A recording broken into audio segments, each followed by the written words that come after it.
सृजन हिमांशु रॉय चैनल में आप लोगों का स्वागत है। आज हम लोग डिस्कस करने वाले हैं एक बहुत ही कॉमन समस्या जिसके चलते बांझपन हो सकती है, वो है फाइब्रॉयड की समस्या।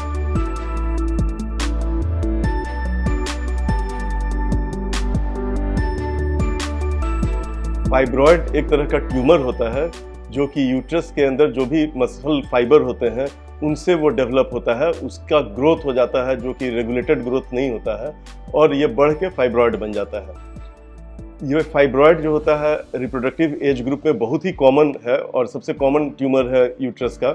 और लगभग 20 से 30% महिलाओं में ये पाया जा सकता है। सब महिलाओं में ज़रूरी नहीं है कि फाइब्रॉयड के चलते परेशानी हो और फाइब्रॉयड के चलते केवल बांझपन ही नहीं दूसरे भी प्रॉब्लम हो सकती हैं, जिसमें खास कर होता है मासिक अनियमित हो जाना, ब्लीडिंग बहुत ज़्यादा होना मेंस के दौरान और पेट में दर्द होना, अगल बगल के ऑर्गन्स को प्रेशर देने के चलते पेशाब में भी दिक्कत हो सकती है, बाथरूम में लैट्रिन करने में भी दिक्कत हो सकती है। तो ये सब डिपेंड करता है कि फाइब्रॉयड का साइज़ कितना बड़ा है और फाइब्रॉयड किस जगह अवस्थित है यूट्रस में। फाइब्रॉयड्स के ऐसे 3 प्रकार होते हैं, जिसको कि एक कहते हैं जिसमें कि बच्चेदानी के बिल्कुल वो अंदर के भाग में रहते हैं जहाँ बच्चा ठहरता है, कैविटी में जो होता है उसको फाइब्रॉयड पॉलिप बोलते हैं और दूसरा या सब म्यूकस फाइब्रॉयड भी बोलते हैं। दूसरा फाइब्रॉयड होता है जो कि बच्चेदानी के बिल्कुल दीवार के अंदर में होता है, इसको इंट्राम्यूरल फाइब्रॉयड बोलते हैं। और तीसरे प्रकार का फाइब्रॉयड होता है जो कि यूट्रस के बाहरी सरफेस पे होता है या बाहर साइड में होता है, इसको सब सीरस फाइब्रॉयड कहते हैं। तो ध्यान देने की बात यह है कि सब सीरस फाइब्रॉयड कितना भी बड़ा हो जाए यूजुअली वो अफेक्ट नहीं करता है फर्टिलिटी को। वो प्रेशर सिम्टम दे सकता है लेकिन उसके चलते बांझपन नहीं होता है अनटिल अनलेस वो ऐसे जगह पे हो कि वो ट्यूब को या ओवरी को डिस्टर्ब करने लगे।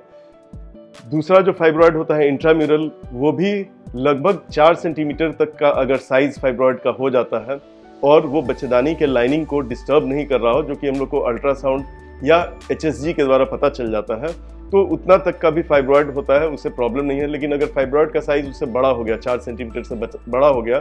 तो यूट्रस के दीवार में रहने पर भी उसको हटाने की ज़रूरत पड़ सकती है। डायरेक्टली किसी भी फाइब्रॉयड को देख के घबराने की ज़रूरत नहीं है, उसको हटाना ज़रूरी नहीं है। अगर बांझपन की समस्या है और अगर अल्ट्रासाउंड में बहुत बार 1-2 सेंटीमीटर का फाइब्रॉयड रहता है यूट्रस के वॉल में और उससे भी लोग घबरा जाते हैं कि कहीं उसी के चलते दिक्कत तो नहीं हो रहा है और उसके लिए ऑपरेशन कराने के लिए जिद करने लगते हैं, तो ऐसे डरने की बात नहीं है, उससे कोई इफेक्ट नहीं होता है। केवल उसको वॉच करने की ज़रूरत होती है कि वो कैसे बढ़ रहा है।